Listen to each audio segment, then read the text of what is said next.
I'm Thomas, and this is my wife, Eleanor.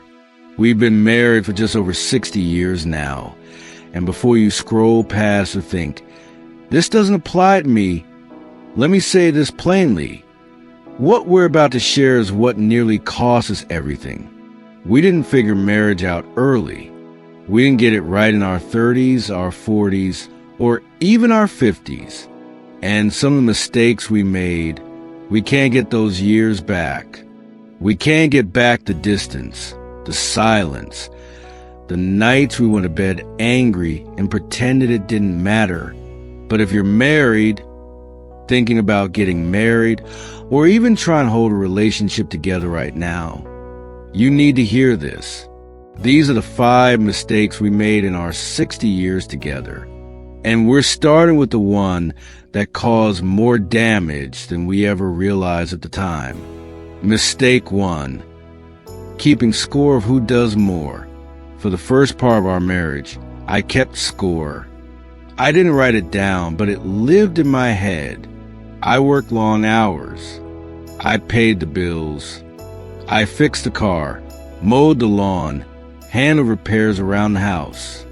And every time Eleanor asked me to help with something else, there was this quiet voice inside me saying, "Haven't I already done enough?" I didn't say it outright, but she could feel it.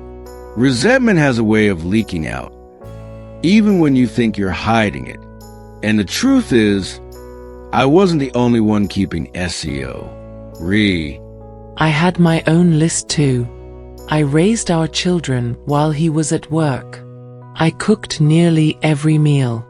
I cleaned, planned birthdays, remembered appointments, stayed up with sick kids, and held the household together when no one was watching.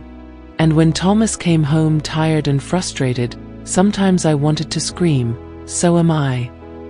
But instead, I added it to my list. We both did.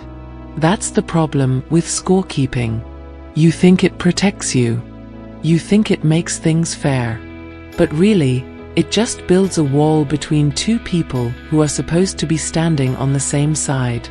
Marriage is not a transaction. It's not a clean 50-50 split where everyone gets exactly what they put in. Some seasons are heavier than others. Sometimes one person carries almost everything. When Thomas had a serious back injury in the early 1980s and couldn't work for months, I carried the load. I worked extra shifts. I took care of him, the kids, the house, everything.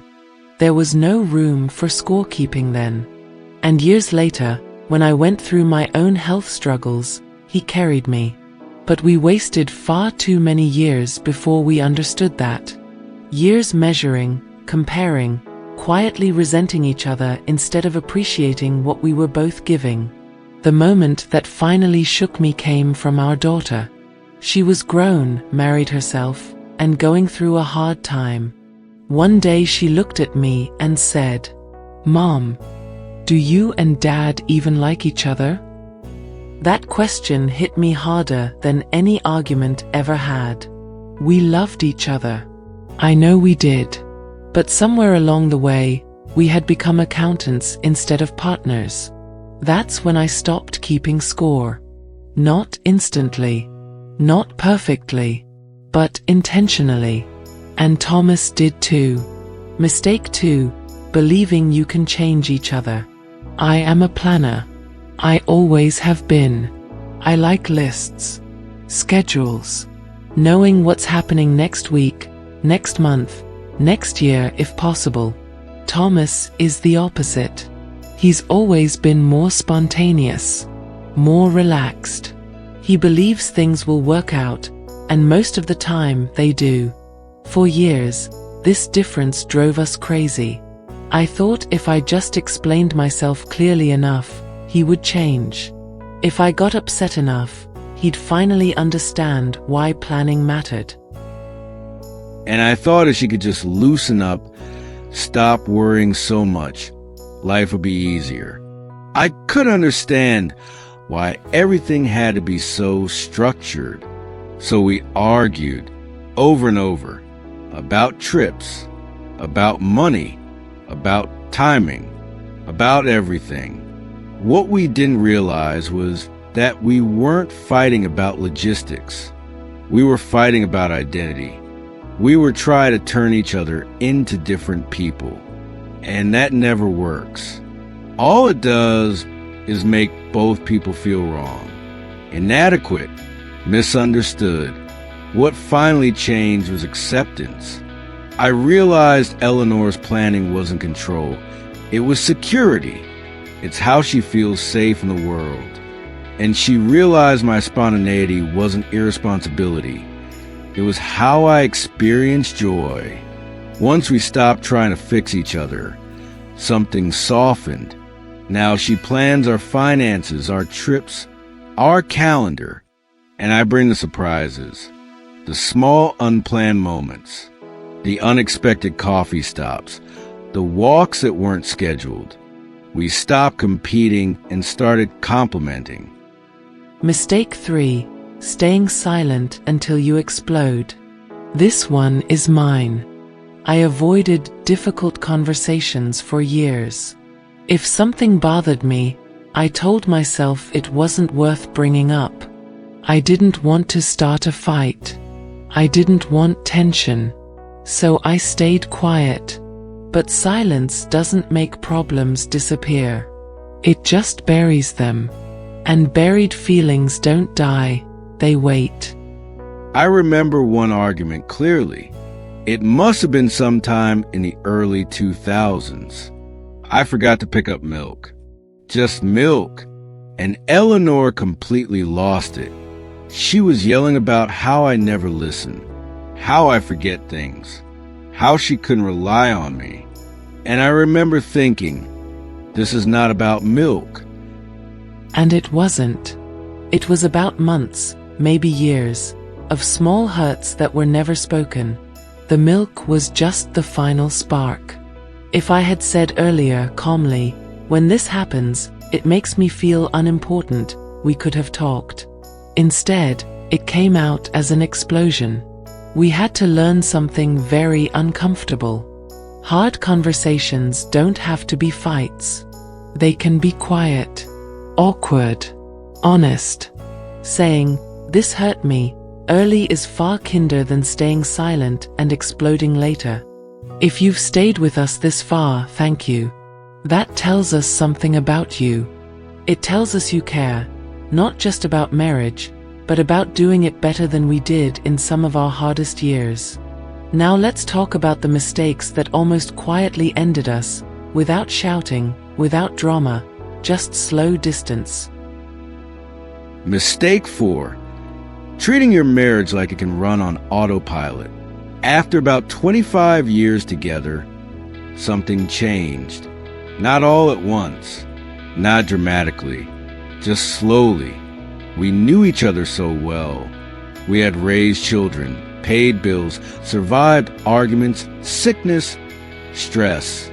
And somewhere along the way, we started assuming the marriage would just take care of itself.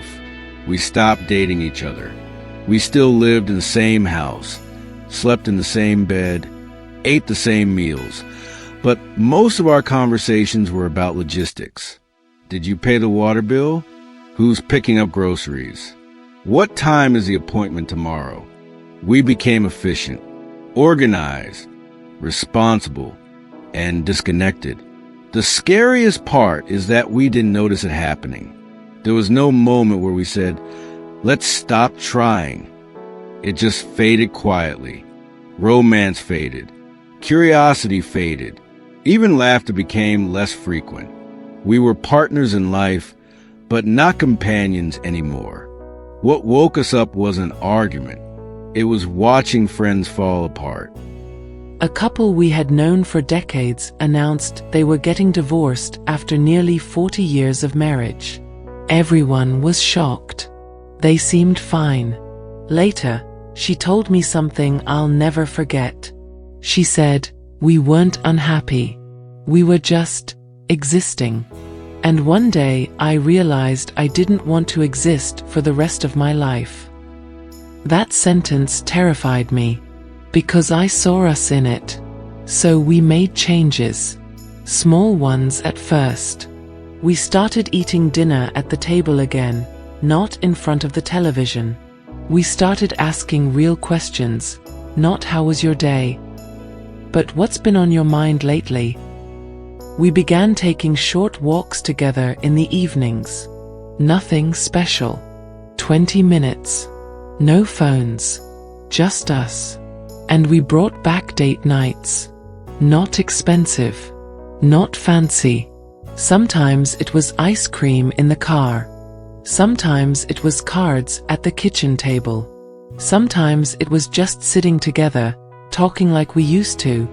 Marriage doesn't stay alive because of history. It stays alive because of attention. If you stop feeding it, it doesn't die loudly. It just withers. Mistake 5. Forgetting you're on the same team. This one may be the most important.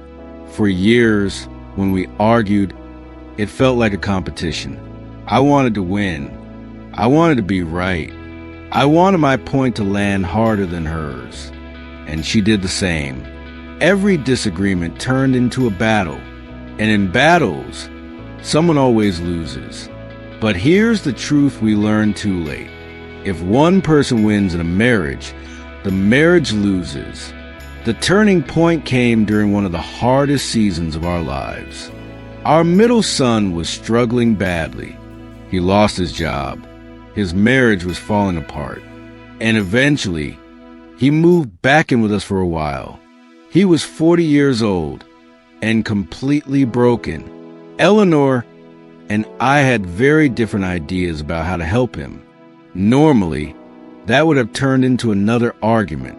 But this time, something was different. This wasn't about pride. This wasn't about being right. This was our child. So we talked, really talked. We listened instead of interrupting.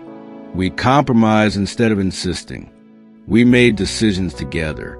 And in doing that, we remembered something we had forgotten. We are not opponents. We are teammates. It's not Thomas versus Eleanor. It's Thomas and Eleanor versus the problem. When you remember that, arguments change. You stop trying to hurt each other with words. You stop bringing up old wounds just to score points. You start saying things like, help me understand, instead of you're wrong. You look for solutions instead of victories. That doesn't mean you won't disagree. We still do. Even now, after 60 years, we still get frustrated with each other. I still forget things. She still plans everything. We still fall into old patterns sometimes. But now we catch ourselves. We correct course. And we choose each other again and again. If I could go back and tell my younger self anything, it would be this. Stop keeping score. Accept who your partner really is. Say the hard things before they turn into explosions. Never stop dating your spouse. And always remember you're on the same team. 60 years is a long time. We've buried friends. We've raised children. We've lived through loss, joy, disappointment, and change. We are not the same people we were in 1964, but we changed together, and that made all the difference. If any part of this felt familiar, you're not alone. A lot of the people listening right now are sitting in marriages that look fine on the outside, but feel complicated on the inside. We want you to know there are people here who understand that. People who have argued about the same things over and over. People who have gone quiet instead of speaking up. People who have loved deeply and still gotten it wrong sometimes. If this story brought something up for you, you don't have to keep it to yourself. You can leave a comment and say which part hit closest to home, or what you're struggling with right now, or a piece of advice. Someone reading it will recognize themselves in your words. If there's anything you want to ask about marriage, aging, regrets, love, or life, leave it below in the comments. Nothing is off limits. We're not going to be here forever. But while we are We want to leave something behind that matters. If our mistakes can save you even a little pain, if our lessons can help you love better, then sharing them was worth it. Thank you for listening.